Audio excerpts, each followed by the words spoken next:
Hi, I'm looking for a Ruadhán McElroy. It's pronounced Ruadhán McElroy. No, it's not. Yeah, it is. Do you speak Irish Gaelic? No, I don't think I speak any Gaelic.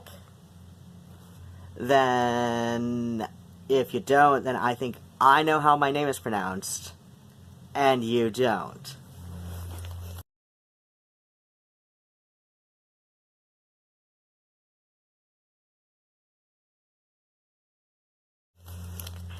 Hey, sweetheart, it's Rowan, and, I was really dumb for the first couple cuts of that. I thought about getting a wig, but that would involve getting into my closet, which would involve getting a ladder to get to the box of wigs, and, So yeah, if you're here from, Gothic Soulflower, she did a live stream earlier, still today, and she gave me a shout out, and if you come here from her, thank you so much. She's one of my favorite, older goth tubers, her and, Angela Benedict, but, as far as I know, because a lot of people will, keep their subscriptions private, I have at least 10 subscribers who I have no idea who they are. But yeah, a lot of, so out of those who I know are subscribed, she's probably, got the biggest following herself, so thank you so much, sweetheart.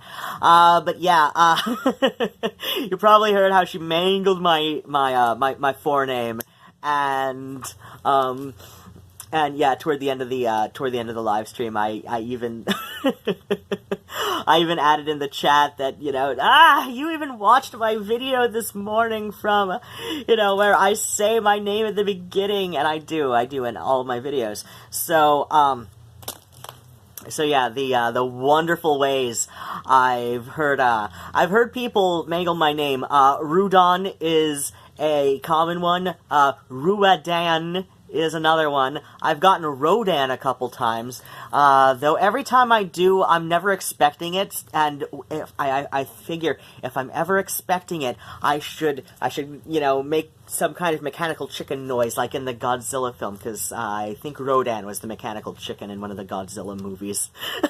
I'm talking the ones from the 60s and 70s, of course. But yeah, so yeah, I'd like to explain the Gaelic language, which I don't speak much of. I do the Duolingo, and there's a couple other apps I've tried. I went completely through. I completed the Memrise, MEMRISE. I completed their Irish course. I also watch Bite Size Irish Gaelic. And I've been slowly integrating some of their apps to be a little bit more immersive at home. I've also got one of those old school CD and booklet kits that I've barely cracked open. So I speak a little bit. I can kind of noodle my way around some stuff. I'm starting to have dreams in Gaelic. And that's usually a good sign that you're at least picking up on some stuff. I hear mixed things about how effective Duolingo is, but people who already speak French and German with a fair amount of conversational fluence, they say it's decent for keeping up on it. But I hear a lot more mixed things from people who speak less common languages. Right, kitty cat? Right? Yo.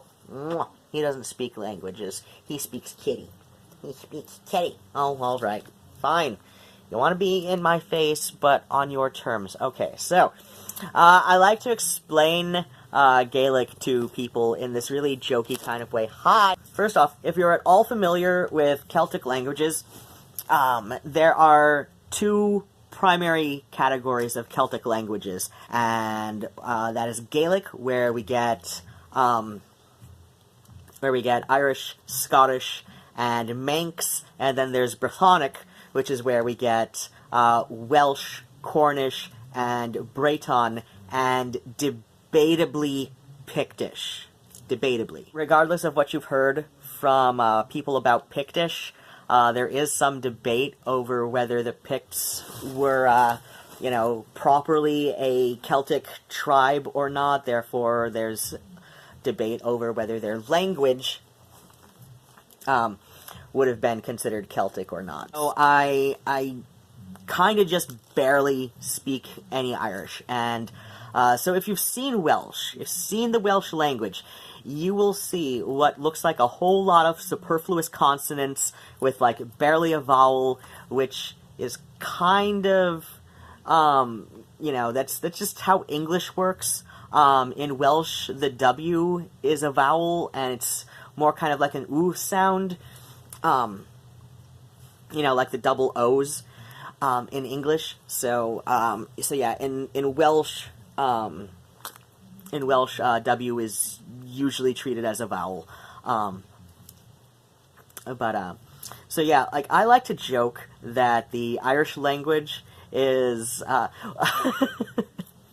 is what happened to Welsh vowels.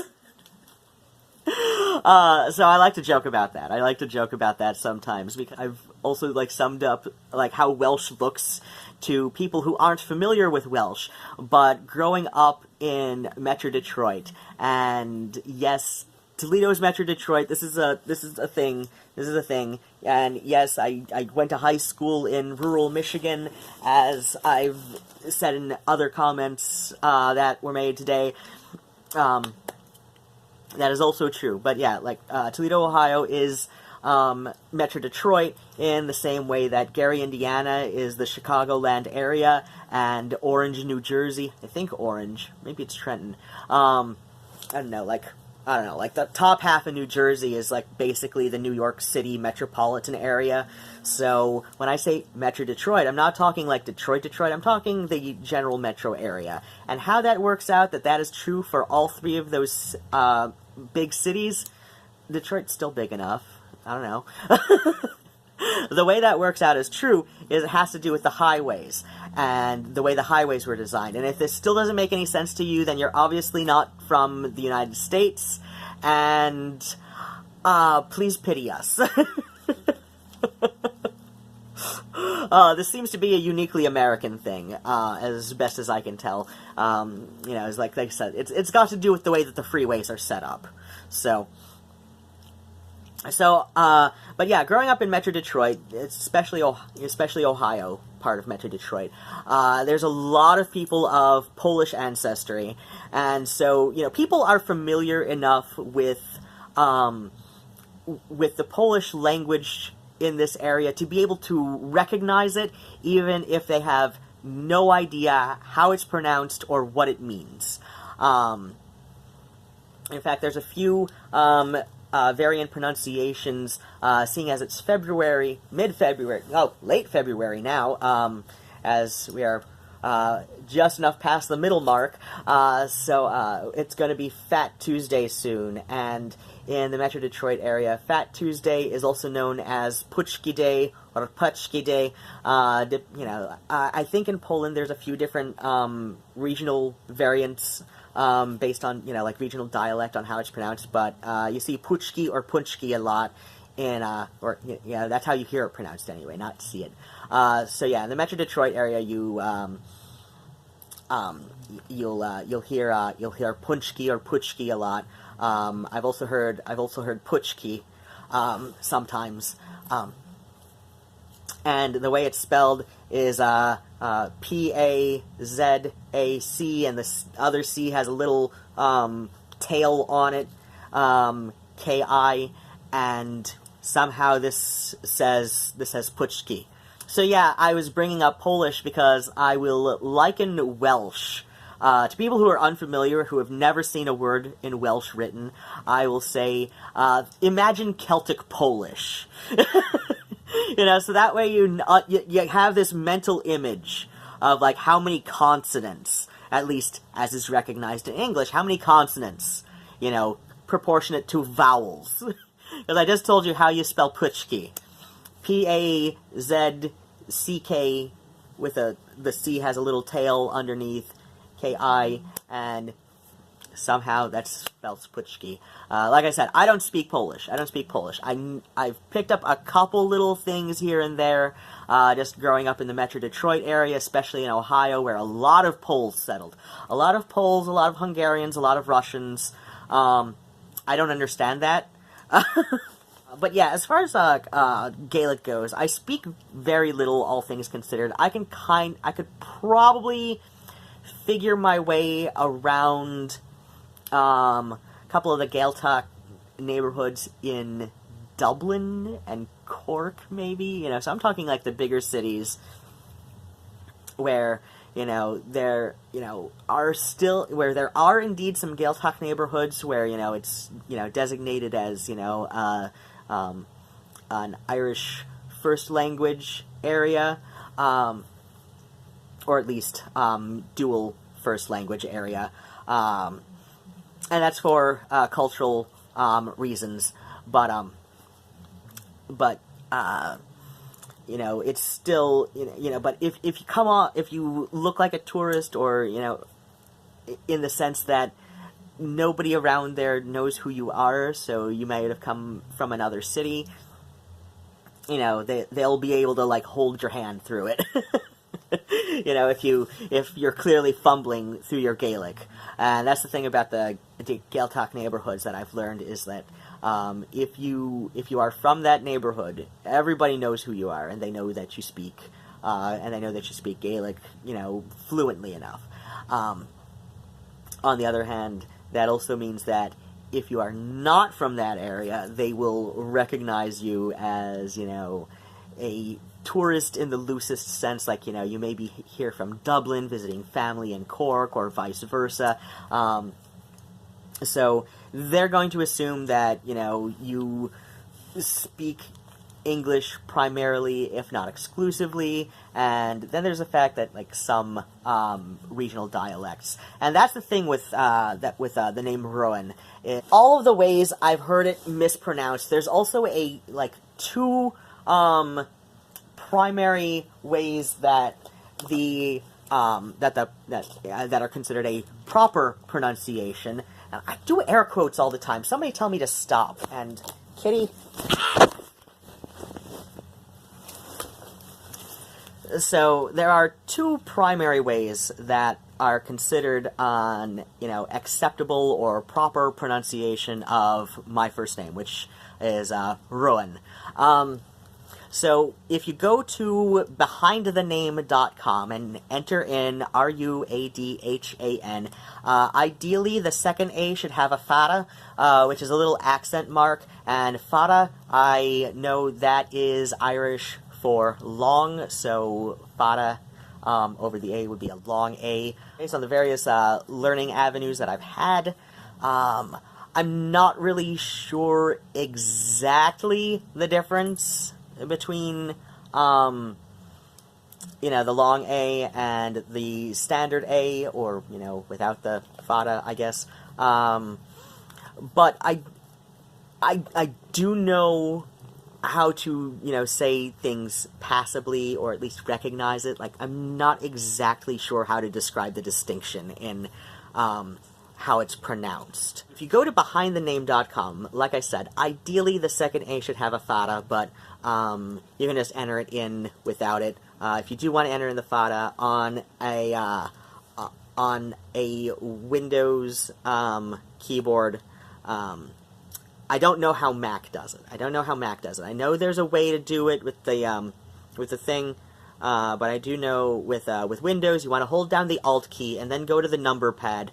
Or if you don't have a number pad, it should accept it from the number line, but on my keyboard, it will only accept it from the number pad. So you hold down the Alt key, and then you want to enter 0225, and that will give you an A with a fada, which would be the little accent mark that goes up.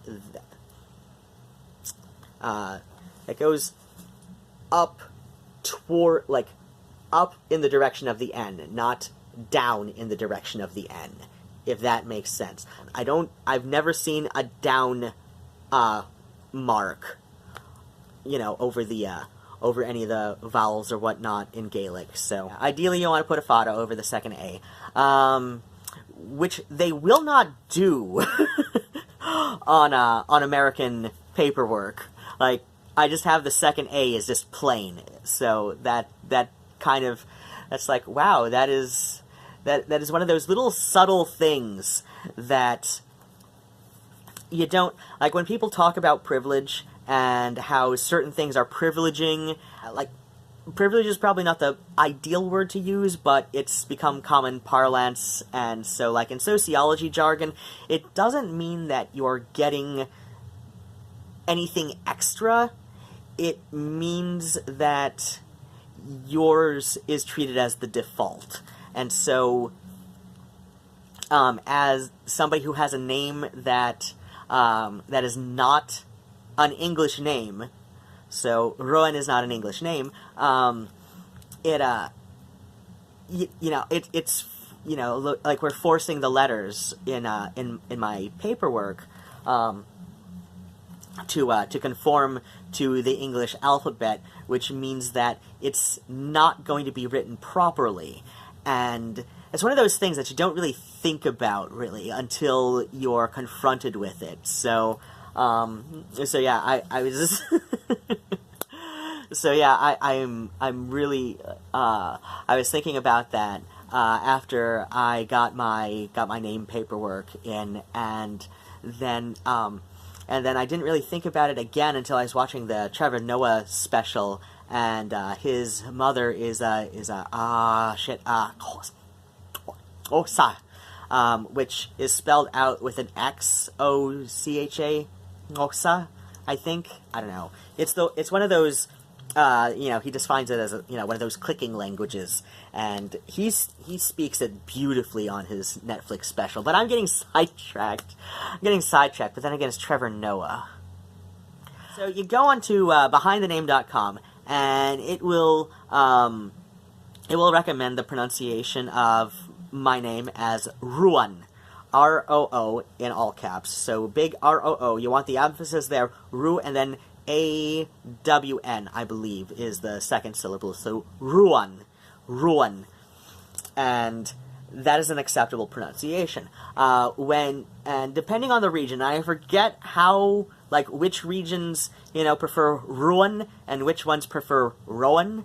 Because when you go to Google Translate and enter in my name, R-U-A-D-H-A-N, uppercase R, fada over the second A, and you ask it to translate Gaelic or Irish, to English, it will give you Rowan, R-O-W-A-N. So either pronunciation is acceptable, or like when I'm greeting people, hello, my name's Ruadhán.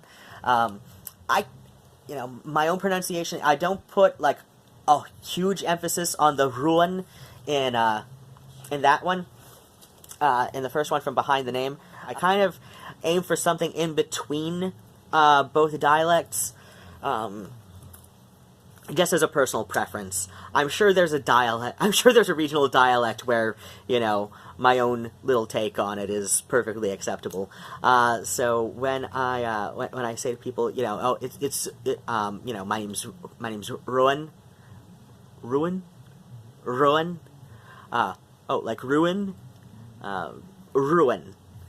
A lot of them will go with ruin, R-U-I-N, kind of that pronunciation. But, a lot of times, they'll just be like, oh, Rowan?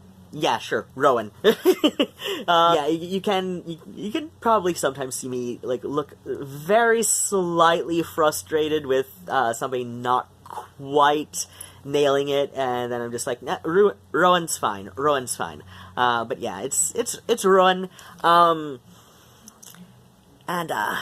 But yeah, that's how it's pronounced, that's how it's said, and now you have way more information than you're likely going to need to know about Celtic languages and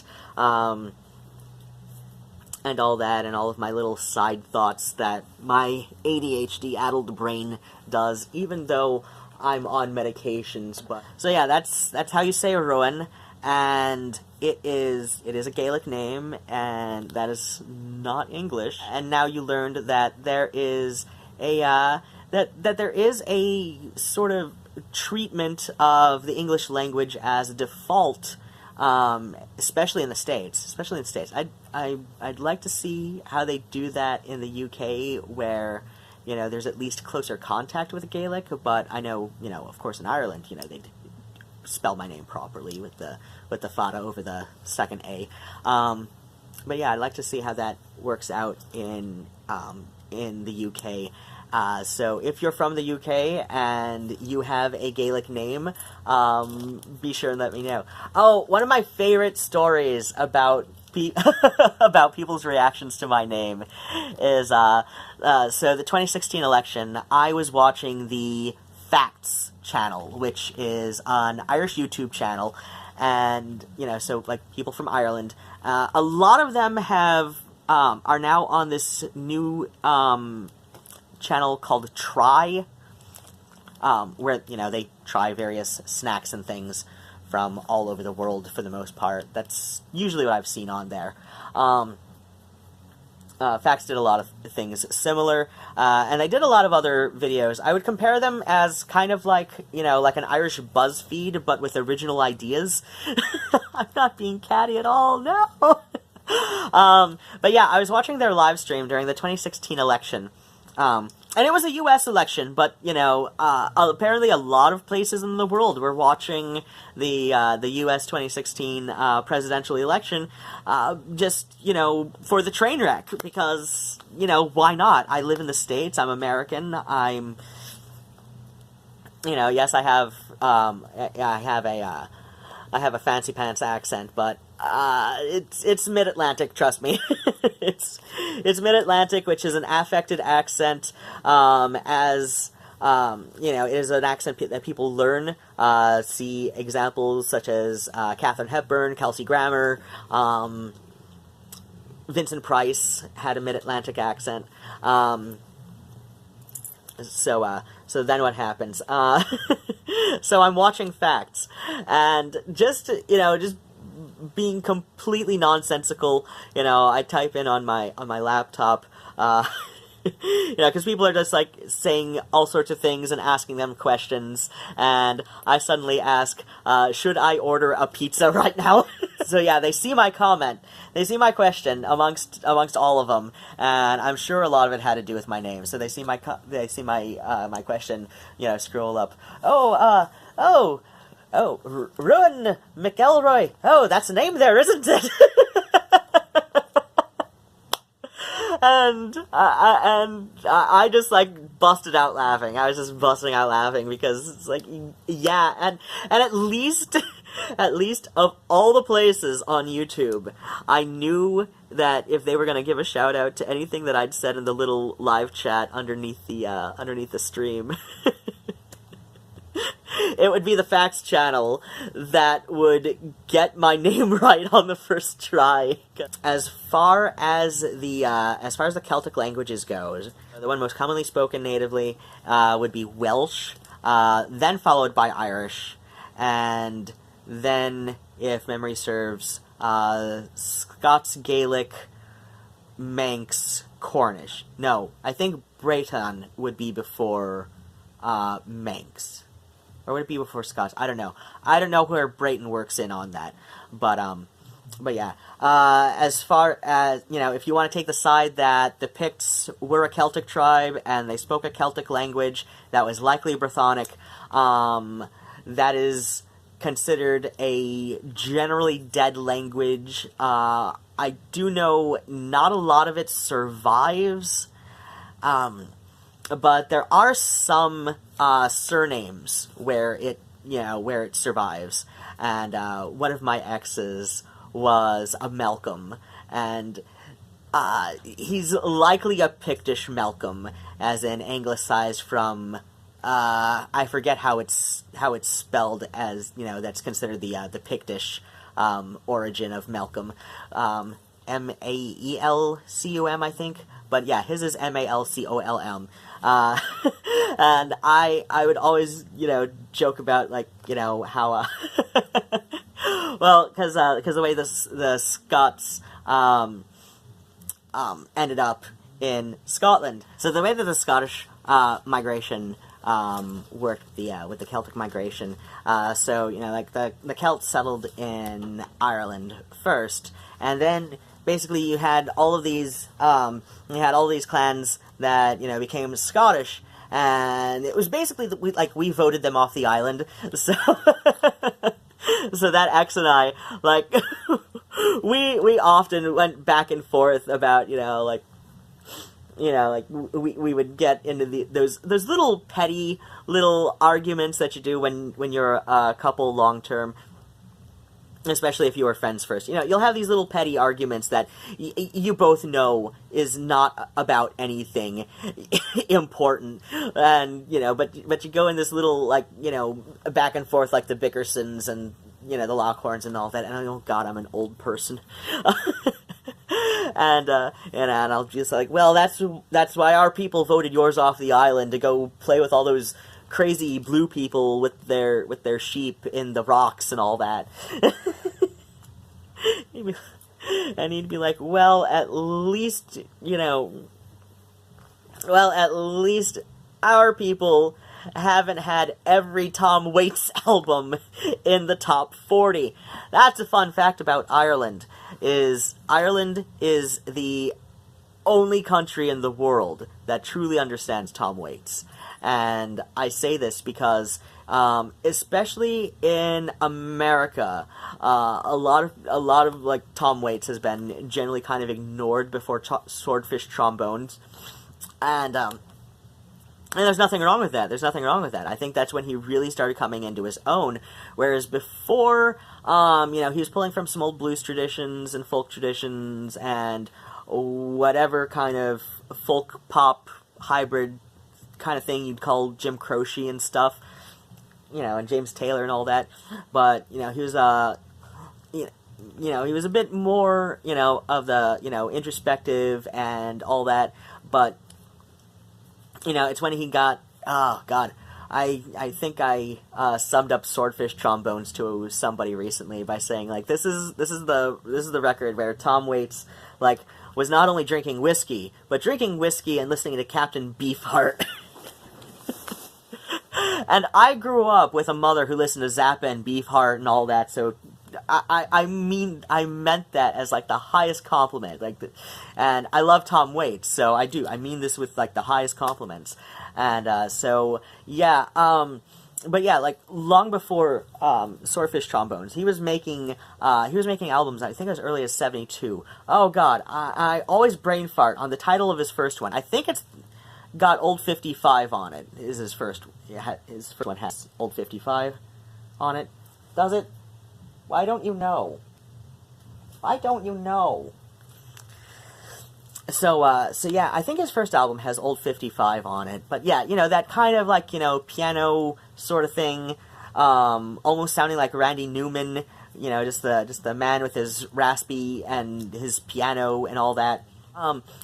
But here's the funny thing, is, like, I was looking through, like, the chart history for Tom Waits albums one time, 100 years ago, and I discovered that Ireland is literally the only country where Tom Waits, every single album has been on the charts, has been in their top 40, I want to say. Definitely, Ireland's equivalent to the Billboard Hot 100 album charts. I want to say definitely their top 40, or almost all of them has been in its top 40, but all of them have definitely been in their equivalent of the Hot 100. And this goes back to, 1972 with his first one that I think has Old 55. I've got it on MP3 in my computer. If I had it on plates, that I would remember the title, but, once it's on the computer, I don't know a damn thing. But if it's MP3 only, I can't remember titles of albums for shit. I'll remember songs. It's like, only after I get it on vinyl or CD sometimes, because that's how a lot of the stuff from the 90s was only out. But yeah, Tom Waits, the Irish love Tom Waits, and it's like he's honorary Irish, at that point, because I want to say his first album peaked on the Irish album charts at number 19. So, practically unknown in the States. This man is from California, born and raised. This man grew up in California.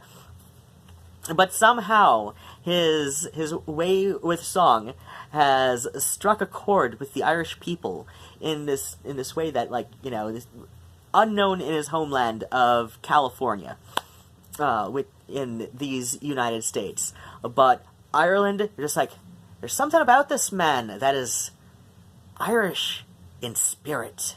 And it's true. It's true. It's very true. It's very true. It's very true about Tom Waits. And, oh, God. Like, more so than Shane McGowan, if you ask me. And and I'm gonna get Pokes fans. I'm gonna get Pokes fans, trying to rip me a new one, but it's okay, because it's Tom Waits. I mean, come on. He's... What's not to love about Tom Waits? Tom Waits is fucking punk rock. I don't care. If you wanna, talk about, all the nitpickiness of genre, technically, yeah, he's not punk rock, but he's very much so in spirit, much like Patti Smith, they're these, poet troubadours who are following, in this grand tradition, like I said, he's very easily, a male Patti Smith, I'd say. Very, very easily. But he has his own way with it, as does she. And I think that's it. And I'm gonna edit this in I'm gonna try to be a little bit more experimental with my editing here. So, alright, well, I hope you all take care of yourselves, and bats and kisses, sweethearts, and I love you all so very much, and I already told you to take care of yourselves, and the bats and kisses, and I love you, and goodbye.